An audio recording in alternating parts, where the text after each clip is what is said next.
Adrian Lyne's films have often been controversial. Fatal Attraction, 9.5 Weeks, and Indecent Proposal all received considerable attention. But his adaptation of Vladimir Nabokov's Lolita has eclipsed almost everything else he's ever done.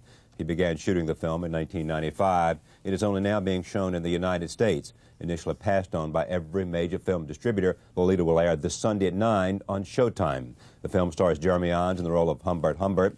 Here is a clip.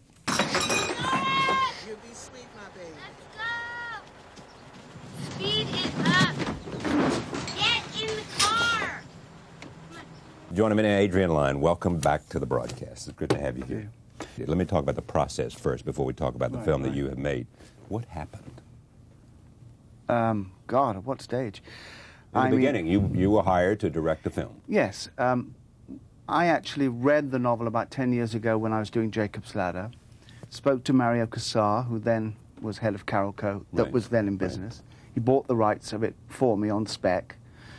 I then worked with 4 writers. I worked with David Mamet, I worked with Harold Pinter, I worked with James Dearden, trying desperately to translate. If they can't do it, who can? Well, there you go. And eventually worked with Stephen Schiff.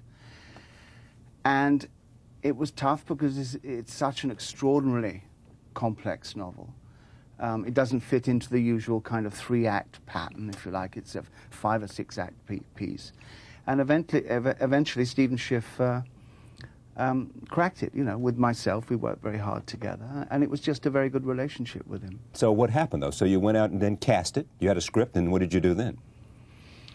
Well, we had a script. It was a road movie. I wanted the movie to be a road movie because I didn't feel in the other film, in the Kubrick film, and this was tough. I've tried to avoid talking about the other movie, but it's always a little tough.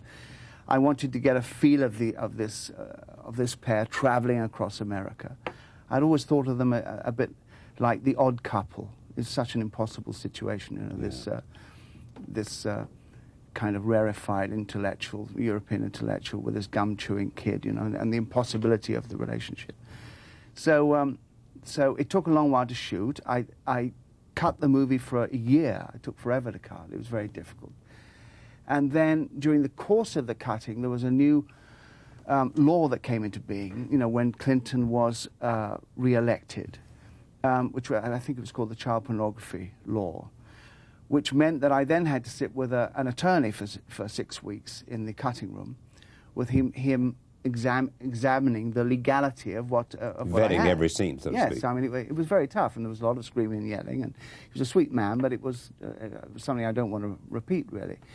And in the end, I took out, because the law basically said that you couldn't have an adult imitating a minor. You couldn't have an adult pretending to be a minor. So I had to cut out shots that I had done with the body double, shots of breasts or whatever. And so I lost some things, but in the end, I don't think it was very important, really. I don't think it impacted badly on the movie. Then we went to the MPAA, where it was given an R rating straight away, so there was no problem with the rating.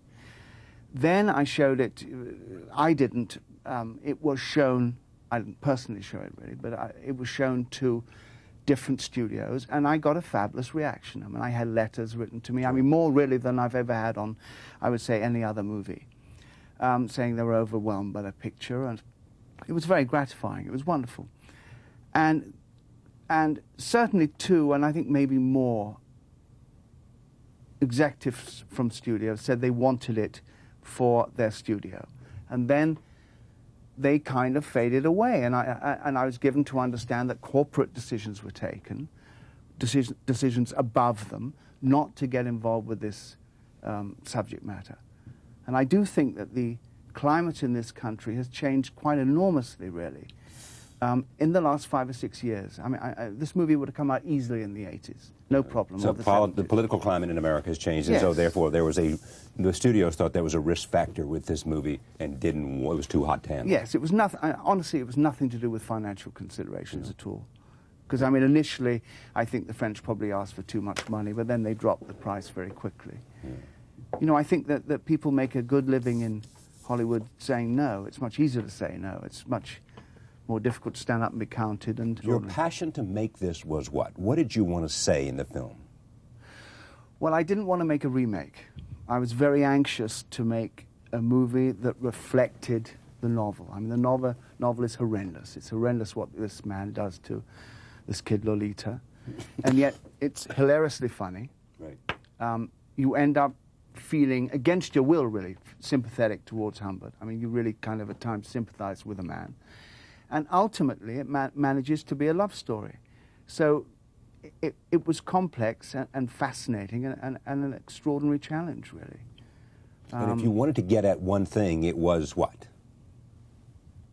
To explore one thing. I wanted to do a movie that was kind of shades of grey. I wanted to do a movie that was disturbing. It's a disturbing novel. You come away kind of feeling disturbed, and I wanted the same thing to happen with a movie. And I think one of the reasons maybe why I've had problems with this film is that people are disturbed by it, as they should be, and they don't have a kind of a pat black and white reaction. I mean, I didn't want to make Humbert, Jeremy Irons Humbert. I didn't want to make him a kind of just an evil rat of a man, because I don't think, I kind of felt that about the other movie, really. I never really felt that in his screwed up way that he really did love her. And at the end of the movie, you know, when he sees her pregnant and polluted with another man's child, as Nabokov said, he says she's the dead leaf echo of the nymphette that he had once known. But he loved her then. Now she's no longer a nymphette. And I think that was really important. I think it was a kind of a redemption for this man at the end of the novel. I don't think he would have gone chasing around after 12-year-olds if she had wanted him back, and of course she doesn't, Lolita. I don't think he would have, as I say, chased around after 12-year-olds. Would he have been so mesmerized and caught up in her, hot for her, if he hadn't had the experience with his first love? No, I think that's really important. I mean, his love for Annabelle as a 12-year-old, she was also 12. And he was 12, and they were 12. On the Côte d'Azur in France. And he loved her for 3 months. He was obsessed with her for 3 months. And then she died of typhus. And again, as Nabokov says, he says that the poison was in the wound and the wound never healed. And I think that he was a man really who never grew up. He was a man who spent the rest of his life looking for Annabelle and eventually finding her with Lolita, in Lolita. So I think the background was important in making him not just a kind of a generic pedophile, although he obviously is a pedophile. Yeah, he is. I mean, and did you feel the compulsion to say that in some, you know, make sure that you weren't backing away from that, absolutely, as you just said? Absolutely. I mean, when they in the because I think some people want you to make a moral judgment about pedophiles. Well, in the scenes of sexuality, I mean, Nabokov makes a point of saying that she cries afterwards. She cries endlessly. So I put that in the movie. I think it's very important to keep on reminding people that she's just a kid in the end. But equally, I think it's important and dishonest to say that sexuality kind of flies in the window at 18 when it's legal, when patently it doesn't. Yeah. So there's a lot of complicated stuff, and I think that it frightened people, this movie in Hollywood, because maybe it was close to home. Meaning? Well, you know, you can. It's easy enough to make a movie. Movies about necrophilia, for example, have been made in Hollywood, and nobody blinks an eye. But I think, you know, this is a problem. I mean, as I said before, the climate has changed enormously in America. I think in the last 5 years, Yeah, with the John Bonet trial and with the murders in Belgium. And I think that there is a kind of fixation with pedophilia now. I think somebody told me a story which fascinated me, actually. That, you know, Mouton Rothschild, the winemakers. Right. Well, last year, they've been doing a series, over the years, they've been doing a series of different artists, you know, Picasso, Matisse, etc. And last year it was Balthus, you know, who specializes pretty much in kind of pre-adolescent kids. And he did a line drawing for the Mouton Rothschild label, which on the label, and it just, but, you know, quite innocent, really. You know, I've seen it, but in this country, the bottle of wine goes out without the drawing on it. It's the only country in the world where you can't see this Balthus drawing. Do you find that we're more puritanical than any country, modern industrial company you know? Well, you know, I live in France a lot of the time, so I have this contrast endlessly. You know, you watch the television. Well, I mean, you really do. I mean, you know, you watch the television and you see people naked, you see you know, women's breasts, and you don't give it a second thought. I saw something on E Entertainment the other night, and it's this massive pixelation. You know, you can't see their bodies. I think, well, why are they showing this? You know, and it has to be unhealthy. It has to be wrong that kids are watching this and getting an inherent kind of feeling that there's something wrong with a human body. 6-year-old kids are getting sent home from school for sexual harassment, for kissing their classmates. I mean, it's lunacy. Are you sorry you did it? Absolutely not. Nothing. No. There's no sense of, man, I wish I'd spent my life doing something else. If it achieves nothing else, people should go out and buy this book. It's such an extraordinary piece of work. Yeah. Why? Oh, God, everything. The language. Yeah, the language is it. The language is just extraordinary. And Jeremy Irons reads Lolita. He has the best voice in the world. Oh, yeah, man. Really. You know, there's an audio tape that's just fabulous. It's interesting because but he also reads the voiceover in the yeah, exactly. in the the movie. film, yes. right?